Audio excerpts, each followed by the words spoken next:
I'm Jim Ross, and I'm the President and CEO of the Chester River Health System, and I live in Chestertown. My path to Chestertown came looking back almost 30 years. I've been in healthcare for 35 years, and I've worked in a variety of settings, starting at University of Maryland Hospital. I worked in the Shock Trauma Center when Dr. Cowley, the founder, was there. Went up and spent 8 years in a community hospital, which led to really the foundation why I wanted to come back to a setting like this. And for the last 20 years, I've been a CEO within the University of Maryland medical system, mostly at specialty hospitals. And then when an opportunity came up to come to a community hospital, that was important to me. I wanted to come back into a community where I can interact with the neighbors, with the community. The last 16 years, I've been CEO of Kernan Hospital, which is a specialty orthopedic and rehabilitation hospital, and its community was the entire state of Maryland. We had patients from all over the state and surrounding states came. Here, most of the people are local, so I'm here because I want that local flavor. Looking back 75 years, a lot of things have changed, and certainly in order to survive, change is important. Evolution is important. And I believe that the community is now recognizing that Chester River had to join up and partner with someone else, whether it's the University of Maryland or some other larger system, but the survival was paramount for it in order to survive. I also think that the community is now recognizing that we are doing things by way of University of Maryland medical system. And I think what's important is that you have to educate the community to tell them what has the university done for Chester River, for Chestertown, for Kent County, for Northern Queen Anne's County. And because of that, we're now able to articulate very clear numbers to say that in a little over 2 years, we've saved over $1 million in the cost to buy supplies. We've saved $300,000 in the equipment we bought. Just imagine this organization lost money last year, and the numbers would be significantly greater if it wasn't for the affiliation. We're also accessing things that we as a small system would never be able to access. We've added, and we are adding by next June, a whole new computer system that will tie in and link with all our hospitals across the system so patients can move smoothly across the system. We are doing renovations here to a tune of almost $500,000. Cosmetic upgrades, things that the building was a little worn, needed some more attention. We're adding a birthing tub in our labor and delivery area. Just sprucing up things that the hospital or the system here locally just didn't have the resources to do. And now all of a sudden, because of the investments that the university is making, we're doing that. And I think the community is starting to see that. We are educating, because you can't expect the community to know what we're doing unless we inform them. And I think part of our goal is to inform the public of what we are doing for the community. I think when you look at the challenges that the Chestertown greater area has, it's no different than the challenges that large cities have. I think the only difference is you just don't necessarily see them, visually see them. And if you would go into Baltimore, I think when you drive through parts of the city, you see it. You see the poverty. And here in Chestertown, you just don't necessarily see the poverty. And when you talk about the challenges and the issues in this community, when recently the state of Maryland ranked the 23 counties in Baltimore City, 1 to 24, 1 being the best, the healthiest, Kent County came out at 16. So that doesn't say a lot. It says that this community has lots of challenges with chronic diseases such as diabetes, obesity, other issues. I still think there's parts of this community that are underserved, that they are invisible to the community, and that maybe, and part of our role as a health system here is how do we raise that rank, how we get up from 16. At the same time, we also know that all the other counties in Baltimore City are doing what they can to improve the quality of care in this community, improve education. I think it's about getting out there and trying to do things to help the community. But I also recognize that you have to want to be helped. I look at myself personally. I certainly carry a few more pounds than I probably should.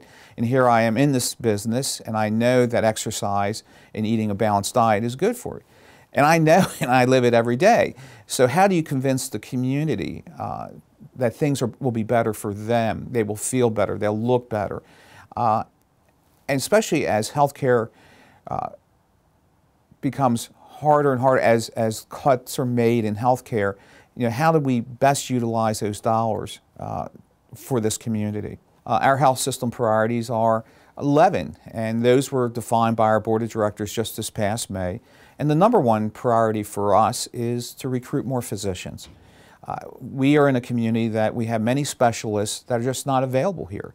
And part of that is Kent County is the smallest in size and smallest in population of all the counties in Maryland, with only 20,000 people. So we have many specialists such as neurology not available, endocrinology, rheumatology, and I call them the ologists. They're just not available in this community. So how do we make them available? We cannot support a full-time neurologist. There are just not enough people. So how do we partner with Shore Health or the University of Maryland School of Medicine? So number one priority is to get more physicians into this community. At the same time, we need to make sure that there will be enough physicians in the future. We understand it's called succession planning. We've looked at our medical staff. We know the age of each physician. We can pick a timeline, whether they retire at 63, 65, 68, and start planning 3 and 5 years out what physicians that we will need to bring into this community. And that's probably the number one priority. The second priority is how do you improve the health and welfare of the community? And the one nice thing about the system here, the fact is we have a hospital, a nursing home, a home health agency, hospice program, that we have the ability to bring things together. But we can't do it ourselves. We need other folks to help us. And that includes working with the health department. Programs like home ports. How do we keep the seniors in their homes? I think the one thing that you'll see that's coming up in the new era is ACOs, accountable care organizations.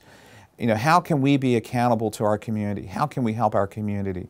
And that's through education, screenings. But you can't screen for a disease and not have a specialist there to take care of them. So you're somewhat in a catch-22 that we can identify the issues, but then at the same time, we better be ready to have folks, physicians, extenders, whatever, or the hospital providing the care that's needed.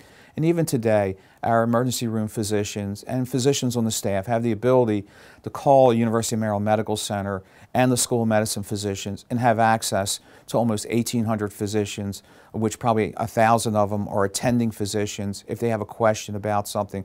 And that access is already there. I think you'll see that only grow and expand as we become more high-tech. I think the other side of that is that our system will have one seamless medical record across all 12 hospitals. So if a patient has to leave here and go to Baltimore and come back here, we will have access to those records. And ultimately our goal is for even our physicians in the community to have access to see how their patients are doing or not doing, or access tests so they don't have to be repeated again. So that's going to play a vital role. But you'll see more and more of telemedicine, especially in rural areas like us, where we will just, if we're not able to get the specialist here 1 day a week or 2 days a week, then that's the option we will go with, is more of the telemedicine. What has surprised me the most is, for a community as small as it is, there are so many things to do, so many parades to go to, so many events to go to, so much opportunity for education at the college, just so many things that there's not enough hours in the day. And I say that very positively. I mean, it's really nice and people turn out for the parades. I guess we have one coming up again, and now that I've been in 2 parades myself, having a great time. But it's always something. This is not the right analogy, but it's almost like being on a cruise ship where you can be busy constantly if you want to be. And I think Chestertown has a little bit of that.